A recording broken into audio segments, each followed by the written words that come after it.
friends, welcome to the Point. In this session, let's continue our discussion on Africa-India relations. Here we'll be discussing about the political relations, how is the business relationship between Africa and India, India-African Forum Summit, and so on. So coming to political relations between India and Africa, the development of modern day relations, it has gone through two main periods. During the period of colonialism and liberation war. So we know that colonialism is nothing but it is the extension of nation's sovereignty over territory beyond its borders by the establishment of either settler colonies in which indigenous populations are directly ruled or displaced.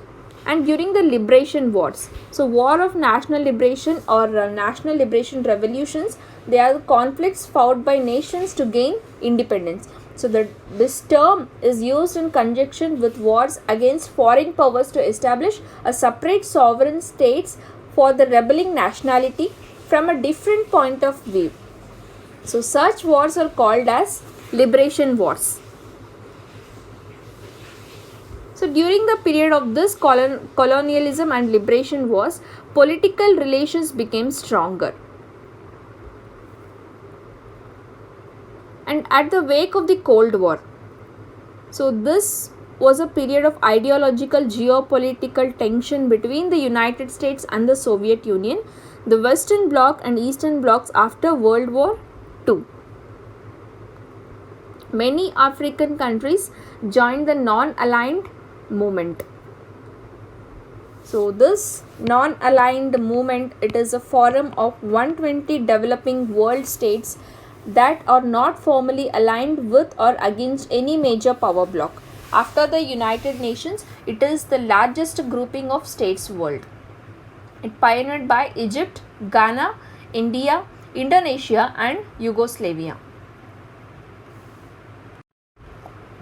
During the years of decolonization, India exerted considerable political and ideological influence in Africa as a role model and a leader of the non-aligned movement. But India's ability to develop a broader strategic role in Africa during the 20th century was subject to several constraints, and India's influence was limited by financial weakness and inward-looking economic policies. Its commitment to decolonization through non-violent means made it relatively reluctant to provide military assistance to national liberation movements. And India's role in East Africa was also constrained by the large Indian ethnic population that was often represented by black African nationalists. The most famous case of Indophobia, that is anti-Indian sentiment. It refers to negative feeling and hatred towards Indians and Indian culture. So this Indophobia is formally defined in the context of anti-Indian prejudice as a tendency to react negatively towards people of Indian extraction against aspects of Indian culture and normative habits.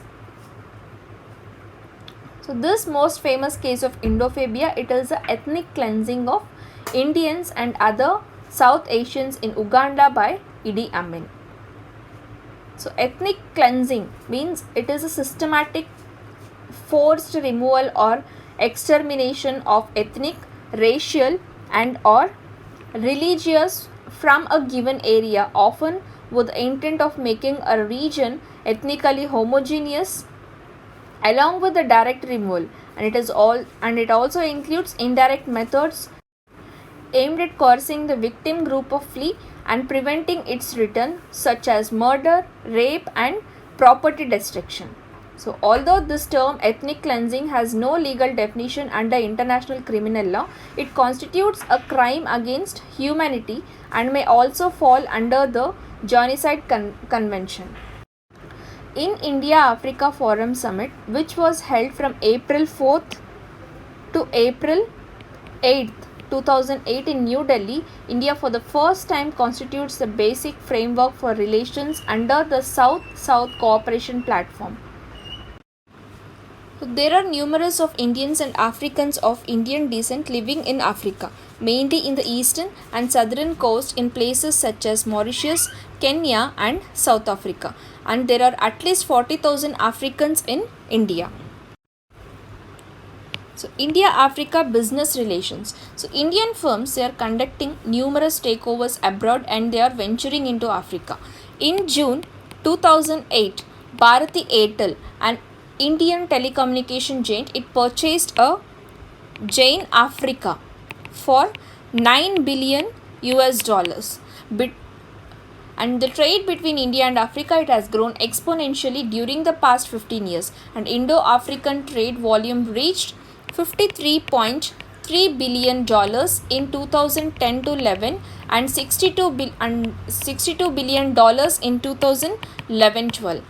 So it is $90 billion by 2015. So as of 2015, India has emerged as Africa's fourth largest trade partner behind China, European Union and USA, whilst Africa has emerged as India's sixth largest trading partner behind European Union, China, UAE, USA and Asian countries.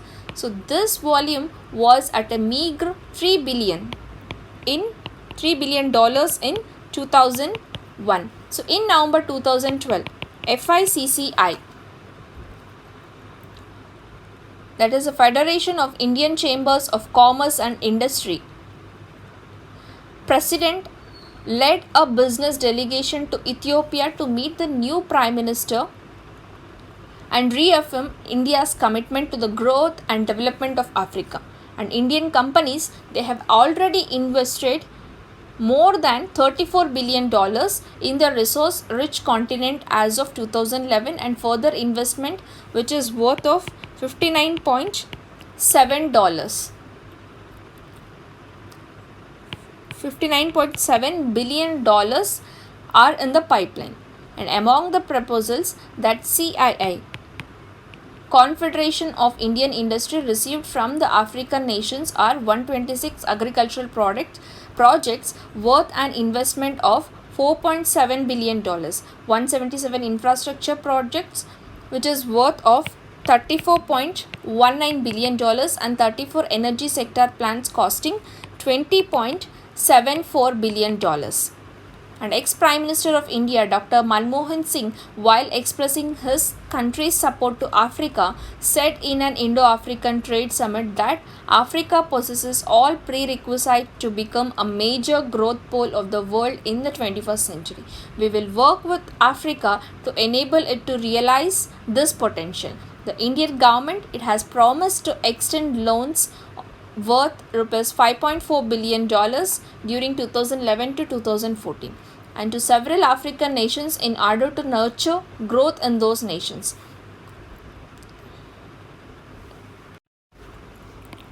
So India-Africa Forum Summit. So the India-Africa Forum Summit is the official platform for African-Indian relations.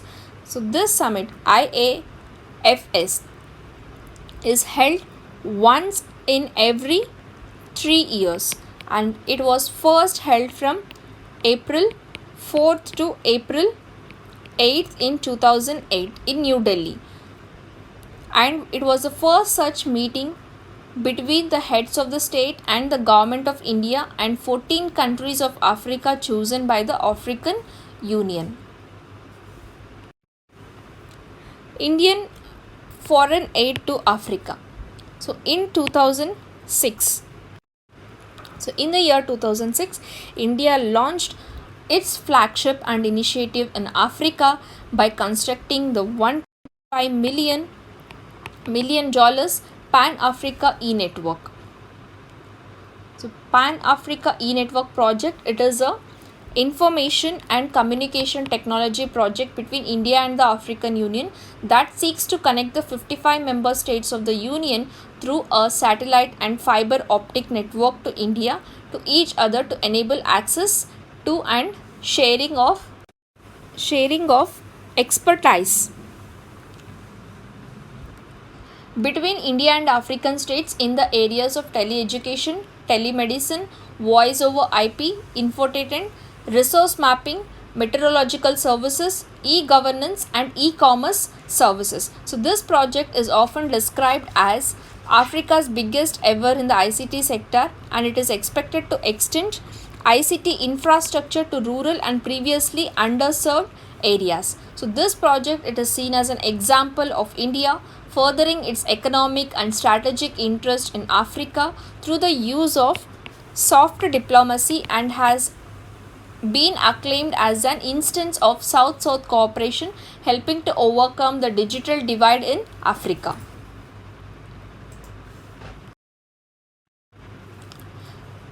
So as I said, in 2006, India launched its flagship aid initiative in Africa by constructing a $125 million Pan-African e-network, the continent's largest tele-education and telemedicine initiative. The network links 47 African countries with schools and hospitals in India through satellite and fiber optic links. So at the second India-Africa Forum Summit in Addis Ababa, Ethiopia in 2011, the then Prime Minister Manmohan Singh expressed India's desire to help African nations with their developmental needs, and Singh announced that India would invest $700 million to establish educational institutions and training programs in several African countries, including Uganda, Ghana, Botswana, and Burundi.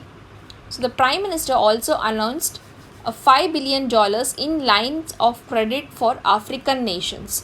India made further commitments to Africa at the third India-Africa Forum Summit in 2014. So India allocated $43 million or 7% of its technical cooperation budget to African countries in 2012 to 13, a 4% increase over the previous fiscal. So India budgeted $63 million in aid to African countries through 2014 to 15, which is less than 5% of its total foreign aid budget and slightly higher than the previous fiscal. So this is all about Africa-India relations. In the next session, let's discuss about India-Pacific Island cooperation. Thank you.